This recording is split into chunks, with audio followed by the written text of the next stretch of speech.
Welcome to the Stoic Tide. Hatred isn't always loud. Sometimes it's the quiet smile that hides a clenched fist. It's the polite nod in public followed by whispered sabotage in private. Real hatred is patient. It doesn't explode. It waits, it watches, it plans, and when it finally moves, the damage is already done. Relationships collapse, careers crumble, families fracture, and the worst part, most people never even see it coming. They question themselves instead of questioning the person who's been poisoning the well all along. In this video, we're going to expose the 5 unmistakable signs of genuine hatred, the kind that seeps into your life like slow venom. These aren't random bad moods or passing grudges. These are deep-rooted patterns that once you recognize them will change the way you protect your peace forever. If you value your sanity, your trust, and your future, you need to know these signs before it's too late. So stay with me until the very end. And if you're ready to see the world without the blindfold, hit that subscribe button. Like this video, share it with someone who needs it, and drop a comment below. I protect my peace. Now, let's begin. Sign 1. They actively work against your success. Here's where it gets uncomfortable. And if you've lived long enough, probably a little familiar. There are people in this world who don't just dislike you. They want to see you fail. Not in an impulsive heat-of-the-moment kind of way, but in a slow, deliberate, calculated manner. They won't raise their voice.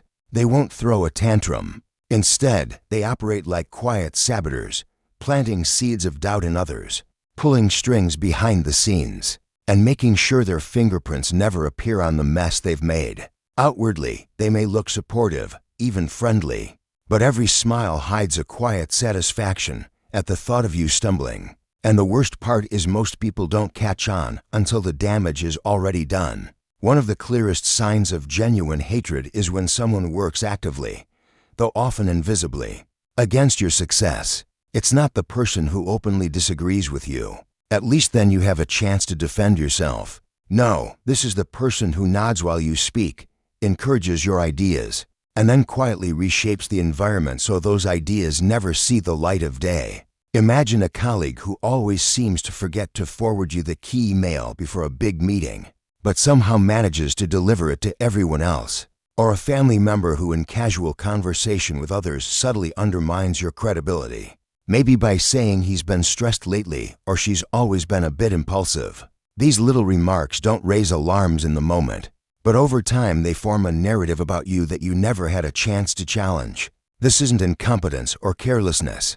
It's targeted intentional sabotage. In the professional world, these people might help on your projects only to miss deadlines or misplace key information. Knowing you'll take the fall, they may share your ideas with the boss and present them as their own, or they might conveniently highlight the smallest flaw in your work to make your strength seem less impressive. In your personal life, they'll play a similar game. They might stir conflict between you and someone you care about, not with direct accusations, but with loaded hints and half-truths designed to erode trust. Over time, you start to notice patterns, invitations you never receive, opportunities that vanish without explanation, and friends who suddenly behave differently toward you without telling you why. From a Stoic perspective, this is where the challenge lies, not just in spotting these patterns, but in responding to them without being consumed by anger. Marcus Aurelius wrote that the harm others do us as real as the power we give it in our minds. That doesn't mean ignoring the sabotage. It means refusing to let it define your internal state. The Stoic doesn't deny that people can be malicious. They simply choose not to let that malice dictate their peace. The practical application is twofold. Stay observant and stay in control. Instead of reacting emotionally to every slight, you watch for consistency. Was that forgotten message a one-off mistake or part of a repeating pattern? Did that offhand comment about you stand alone, or has it been echoed in other rooms you weren't in? When you recognize that someone is engaged in this kind of quiet campaign against you, the worst thing you can do is confront them in a heated emotional burst. That's exactly what they want, because it makes you look unstable while they play the victim. Instead, the Stoic approach is to quietly remove their influence, limit what you share with them, keep records of important exchanges, build alliances with people who know your character firsthand. If possible, Create results so visible and undeniable that their whispers can't compete with the evidence of your success. The truth is, subtle sabotage thrives in shadows. It works best when you're distracted, self-doubting, or too trusting to notice what's really happening. By pulling it into the light, not through public accusation, but through private awareness, you strip it of its most powerful weapon, secrecy. And here's the uncomfortable truth you must accept to protect yourself. Some people are happiest when you are at your lowest. Your failure becomes their quiet celebration. They're proof that the resentment they've nurtured against you was justified all along. It's tempting to try to win these people over, to prove to them that you're worthy of their respect or kindness. But that's not the Stoic path. You're not here to rehabilitate their opinion of you. You're here to preserve your integrity, your focus, and your peace. Epictetus taught that we should concern ourselves only with what is in our control, our thoughts, our actions, our choices, and let go of the rest. Trying to change the heart of someone who hates you is like trying to stop the wind with your hands. It will exhaust you and achieve nothing. Once you understand this, you can shift your energy away from defending yourself to them and toward living so well that their hatred becomes irrelevant. This doesn't mean you ignore the sabotage. It means you manage it strategically without letting it pull you off balance. By staying calm, by refusing to play their game, you take away the one thing they crave, your emotional reaction. Hatred feeds on the chaos it creates. The Stoic starves it by standing firm in stillness. And while spotting this first sign is crucial, it's only the beginning, because there's another sign, equally dangerous, equally corrosive, that reveals hatred in a way even harder to detect. It's the moment when someone's eyes light up, not at your success, but at your pain.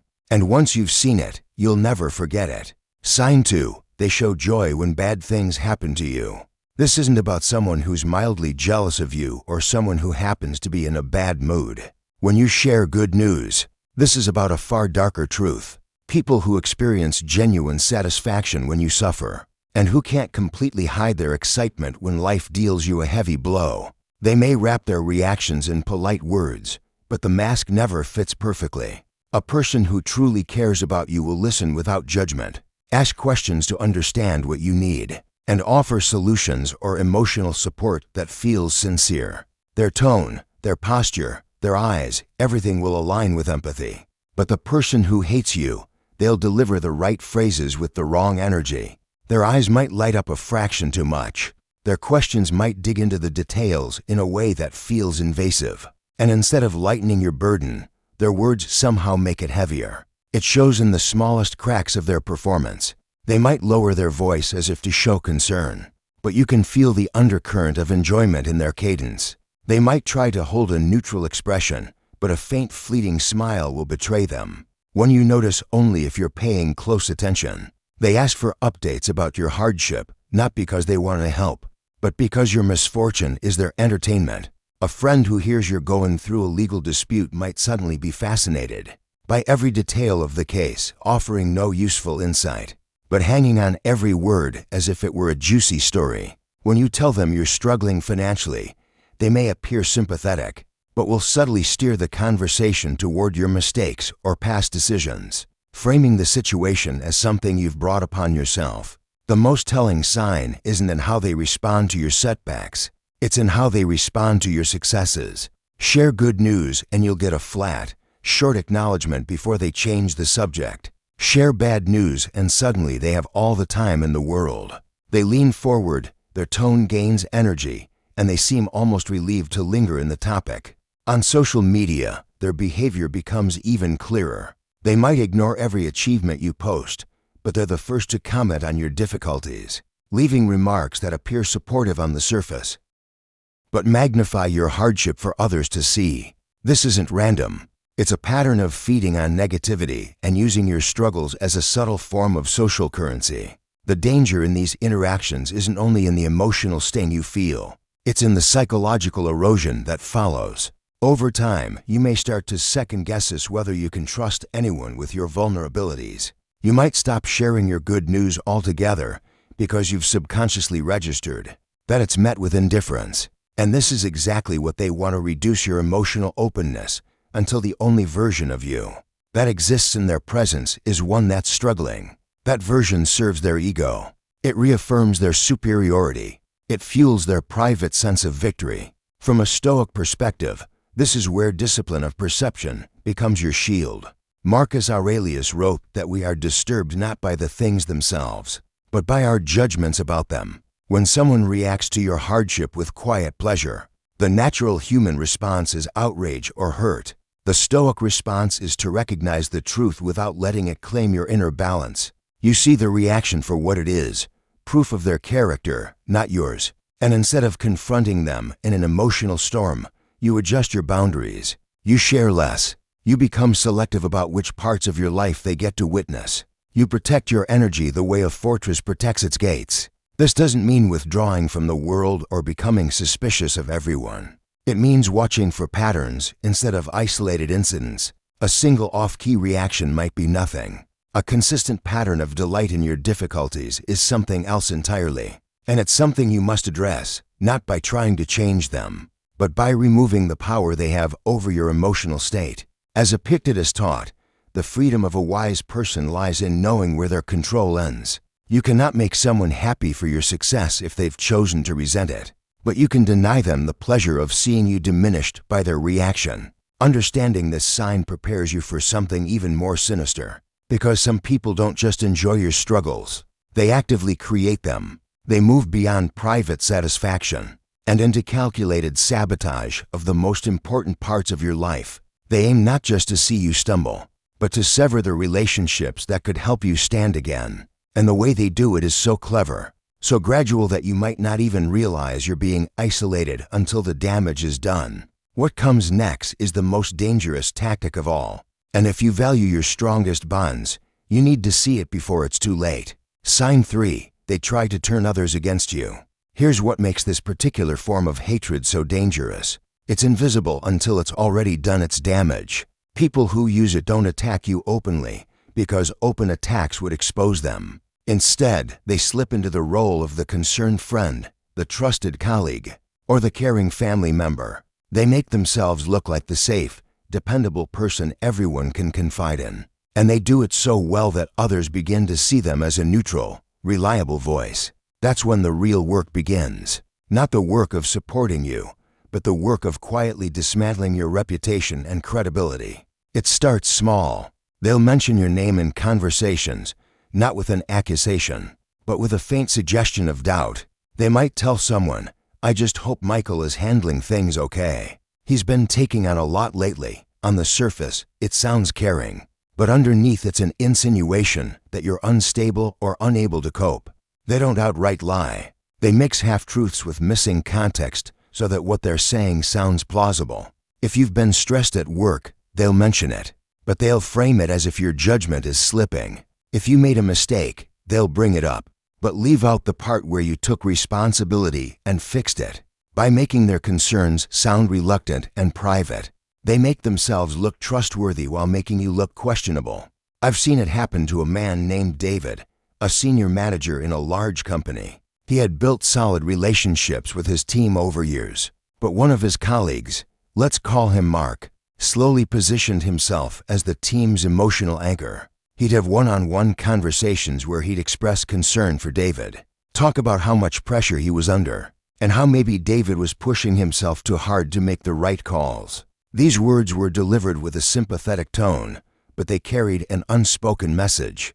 David might not be making sound decisions anymore. Over time, David noticed meetings happening without him, projects being reassigned, and colleagues looking at him with guarded eyes. Mark never once openly criticized him. He didn't need to. The seeds had already been planted. What's happening here is called triangulation, controlling the flow of information so it passes through one central person who then shapes it, however they choose. It's the oldest form of political sabotage, and it works because most people don't verify what they hear. If you're not speaking directly to the people involved, you're depending on a filter that's already poisoned. Before you know it, that filter has rewritten your story in a way that serves their agenda. Seneca once said, "The harm that others do to you is nothing compared to the harm you do to yourself when you believe them." This is exactly why the Stoic approach is so powerful here. You can't stop someone from whispering, but you can stop their whispers from taking root in your mind. The key is to anchor yourself in what you know to be true and to maintain open, direct lines of communication with the people who matter. If a friend grows distant, reach out to them directly. If a colleague begins avoiding you, have an honest conversation instead of relying on secondhand information. Don't give the manipulator the middleman role they crave. Cut them out of the information loop wherever possible. These people go after your closest relationships because they understand that your connections are your strength. If they can make you doubt your allies or make your allies doubt you, they can weaken you without ever confronting you. This is why sudden shifts in how people treat you should always raise questions. When someone who used to trust you suddenly grows cold without explanation, consider who they've been spending time with and what might have been planted in their mind. In the end, the Stoics' best defense isn't paranoia, it's clarity. Recognize that some people will weaponize kindness, using it as a disguise for sabotage. Recognize that your role is not to chase down every rumor or defend yourself to every person, but to hold steady, speak directly, and never let someone else narrate your life for you. Because once you give that power away, you've handed them the very tool they need to finish the job. Understanding this third sign matters because it prepares you for something even darker, something that reveals not just malicious intent, but a deep insight into human weakness. It's a tactic that once seen changes the way you interpret the smallest gestures and words from others, and it's where genuine hatred shows its most disturbing form. That's what we'll uncover next. Sign 4. They copy you while trying to outdo you. There's a particular kind of hatred that doesn't settle for wishing you harm. It seeks to overtake you, to replace you, to live as a shadow version of your life while trying to make it seem superior. This isn't healthy competition, and it's not the kind of admiration that inspires someone to grow. This is obsession mixed with resentment, and it's one of the most unsettling behaviors you can encounter. When someone genuinely hates you, they may begin studying you with an intensity that feels more like surveillance than curiosity. They watch what you wear, where you go, the people you spend time with, the way you speak, and even how you present yourself in public. But the purpose isn't to learn from you. It's to replicate you, strip your uniqueness away, and then claim they can do it all better. This drive comes from a place of deep insecurity. You represent something they believe they deserve, but cannot naturally achieve. Maybe it's the ease with which you connect with others, the respect you've earned in your career, or the way you've built stability in your personal life. Instead of finding their own path, they make you their measuring stick. They believe that if they can beat you at your own game, they've proven their worth to the world and to themselves. And because their self-worth is tied to outshining you, the copying never stops. It escalates. Take the example of Pablo Picasso and his rival Gerbraw. While their early collaborations pushed both men creatively, there came a point where competition crossed into something far more personal. Instead of exploring his own distinctive vision, Braw began mirroring Picasso's work so closely that at times it was difficult to tell who had painted what. To the outside world, it might have looked like mutual inspiration, but in reality, Picasso understood the truth. This wasn't a celebration of shared genius. It was an attempt to occupy his space, to blur his identity, and to prove superiority through imitation. That's how malicious copying works. It doesn't add value. It erases the origin. When someone is inspired by you in a healthy way, they'll take a spark of your idea and build on it with their own vision, openly acknowledging the influence. But when someone hates you, their approach is parasitic. They lift your ideas wholesale, make small modifications for the sake of appearances, and then parade them as their own original work. In a workplace, they might replicate your proposal, tweak a few details, and submit it as their own. In personal life, they might adopt your hobbies, but rush to position themselves as more skilled or more passionate than you ever were. It's not about shared enjoyment. It's about erasing your claim to it. The most insidious part is that this behavior is often accompanied by gaslighting. They may accuse you of copying them, flipping the narrative so that you're the imitator and they're the innovator. This reversal not only damages your credibility, but also feeds their own narrative of superiority. Over time, you start to feel like you're living in a distorted mirror of your own life where every choice you make is shadowed by someone determined to own up you. Epictetus once said, "If you want to improve, be content to be thought foolish and stupid." This is the antidote to their game. The moment you stop needing to win against them, you strip away the fuel they run on. The Stoic response is not to compete harder in their arena, but to walk away from the comparison entirely. Their obsession thrives on your reaction. Your refusal to engage suffocates it. The truth is, no matter how closely someone imitates you, they can't copy the internal foundation of your character unless you hand it over. By letting their behavior dictate your actions, you can spot this sign by paying attention to how you feel in their presence, or even when you simply think about them. Real inspiration makes you feel energized, even proud. Malicious competition leaves you feeling drained, uneasy, and on guard. If you notice that someone seems to appear in your orbit only to mirror and outshine you, that discomfort is a warning worth listening to. Your instincts are telling you that this person isn't here to share the journey. They're here to rewrite it with themselves at the center. And here's why this matters so much. The longer you allow this dynamic to continue, the more of your emotional energy it consumes. You start living with one eye on them, anticipating their next move, and before you realize it, they've succeeded in pulling you into the same competitive trap that's already consumed them. The Stoic path demands that you let go of this pull. You step back. You protect your boundaries. You remember that your life's value isn't measured against anyone else's scorecard. Because when you can do that, when you can calmly let them play their petty game without joining in, you win in the only way that truly matters. You keep your peace, your identity, and your focus. And with that, we arrive at the fifth and final sign, the one that will tie all the pieces together. This last sign is not only the most revealing, but also the most dangerous, because it strikes at the heart of how you experience the people around you every single day. And once you see it, you won't be able to unsee it. Sign 5.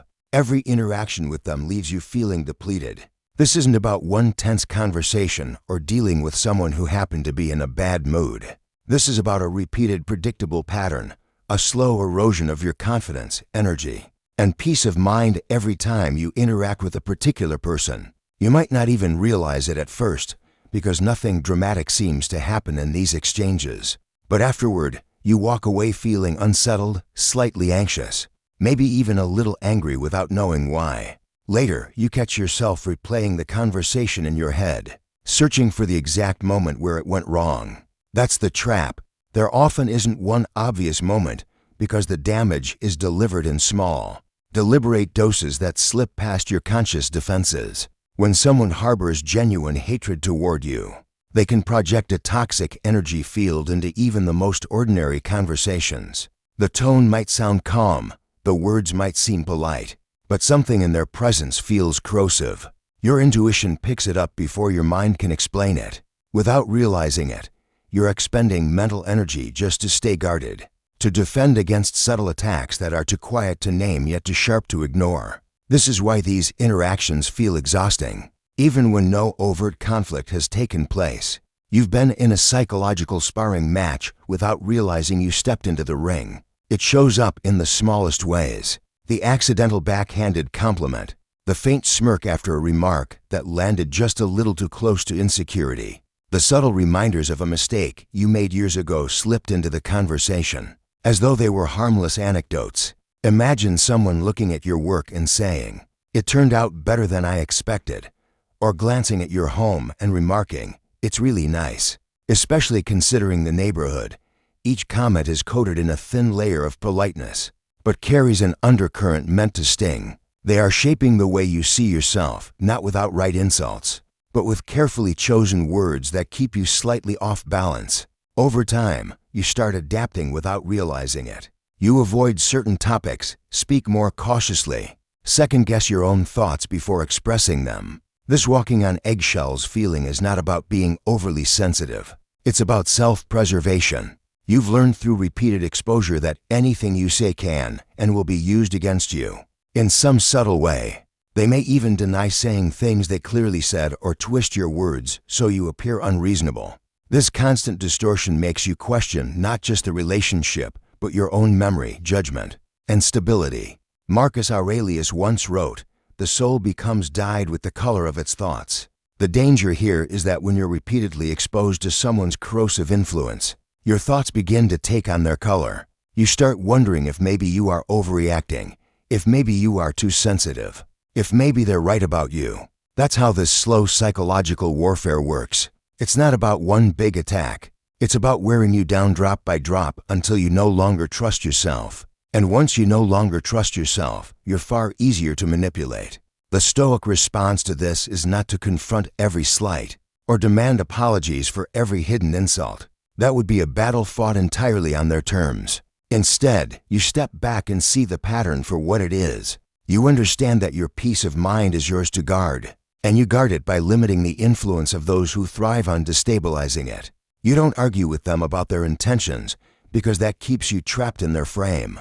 You decide calmly and deliberately that your mind will not be the playground for their games. To do this, you must trust your instincts. If you consistently leave an interaction feeling drained, small, or uncertain, that is not random. Your subconscious mind is alerting you to something your conscious mind may not yet fully grasp. You don't need a smoking gun. You don't need undeniable proof that they mean you harm. You only need to observe the effect they have on you and take it seriously. That is enough to justify boundaries. That is enough to warrant distance. This kind of subtle psychological erosion is the final and perhaps most dangerous sign of genuine hatred, because it doesn't just damage your reputation or steal your ideas. It aims to rewrite your sense of self from the inside out. And if you don't see it for what it is, you may find yourself living with an identity that someone else has quietly and maliciously edited. Recognizing this pattern closes the circle on all the signs we've discussed. It shows you that genuine hatred is rarely loud or chaotic. It's quiet, calculated, and patient. And once you learn to see it, you can no longer pretend it's not there. What you do with that awareness will determine whether you stay caught in its grip or step into the kind of clarity and strength that the Stoics knew was the foundation of freedom. If you've made it this far, you already know these 5 signs aren't just interesting facts about human behavior. They are survival tools. They are the difference between living with your peace intact and spending years being quietly dismantled by someone who smiles to your face while working against you in the shadows. And here's the thing. Now that you can see it, you can't unsee it. You can't unknow the patterns, which means you can no longer pretend these people are harmless. Stoicism teaches us that while we cannot control the malice in another person's heart, we can control the access they have to ours. You owe no one a seat at your table if they're only there to poison the food. So, trust what you've learned here. Trust that uneasy feeling in your chest when their name pops up on your phone. Trust the exhaustion that follows every conversation. Your instincts are not paranoia. They are the wisdom of experience trying to keep you safe. Choose to act on that wisdom. Set the boundary. Walk away if you must. And above all, stop giving your energy to people committed to your downfall. If this video spoke to you, if it gave you that moment of clarity you've been needing, don't just click away and forget about it. Hit subscribe right now, because we're building a community of people who are done being manipulated, drained, and diminished. Like this video so the algorithm knows you value this kind of truth. Share it with someone you know is dealing with a quiet enemy in their life and drop a comment below. I choose peace over poison, because in the end, your greatest act of strength isn't proving them wrong. It's living so well that their hatred becomes irrelevant.